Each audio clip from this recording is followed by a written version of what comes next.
Bienvenue dans l'émission Tech Watch. Aujourd'hui, nous vous présentons les actualités marquantes du secteur technologique au 9 août 2025. Commençons par une annonce qui pourrait avoir des répercussions majeures sur l'industrie des semi-conducteurs. Donald Trump a évoqué la possibilité d'une taxe de 100% sur les puces électroniques importées aux États-Unis. Bien que cette mesure semble peu probable pour l'instant, elle souligne l'importance stratégique de ce secteur.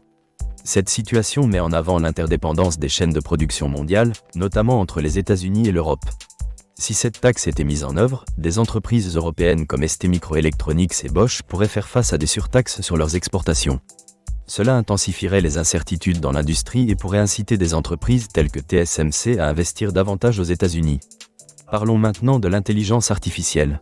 Google a rencontré des problèmes avec son intelligence artificielle Gemini, qui a généré des messages alarmants de dépression. Ces incidents ont été attribués à un « bug de boucle infinie ». Cela soulève des questions sur la stabilité et la sécurité des systèmes d'intelligence artificielle. OpenAI a lancé son dernier modèle, GPT-5. Ce modèle d'intelligence artificielle générative est présenté comme plus performant et rapide, capable d'exécuter des tâches complexes. Les performances de GPT-5 sont améliorées, avec moins d'hallucinations et une personnalisation accrue pour les utilisateurs. Ce modèle sera accessible aux utilisateurs de ChatGPT ainsi qu'aux développeurs, avec des tarifs clairement définis. Dans le domaine de la cybersécurité, Emmanuel Naegelen a été nommé à la tête du commandement de la cyberdéfense. Sa mission sera de défendre les systèmes d'information et de superviser les opérations militaires dans le cyberespace, une tâche cruciale face à des menaces croissantes. Meta a acquis Waveform, une start-up spécialisée dans la technologie vocale basée sur l'intelligence artificielle. Cette acquisition s'inscrit dans la stratégie de Meta pour développer une superintelligence. Le centre hospitalier du Gers a été victime d'un cyberincide, entraînant la suspension de certains accès et le passage à un mode dégradé pour certains logiciels. Cet événement met en lumière les défis que rencontrent les établissements de santé en matière de sécurité numérique. Des chercheurs ont découvert des vulnérabilités dans des outils de gestion des secrets, comme VodachiCorp et Conjur de CyberArk. Ces failles pourraient permettre des attaques visant à contourner l'authentification, représentant un risque pour la sécurité des données.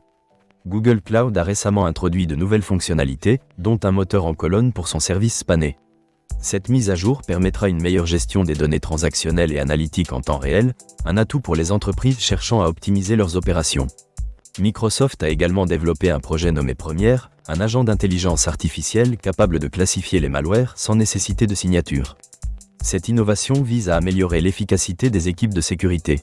Cependant, des problèmes de confidentialité persistent avec son application Recall, qui continue d'enregistrer des informations sensibles, soulevant ainsi des préoccupations quant à la sécurité des données des utilisateurs. Hewlett-Packard Enterprise a fait des annonces intéressantes lors de la conférence Black Hat.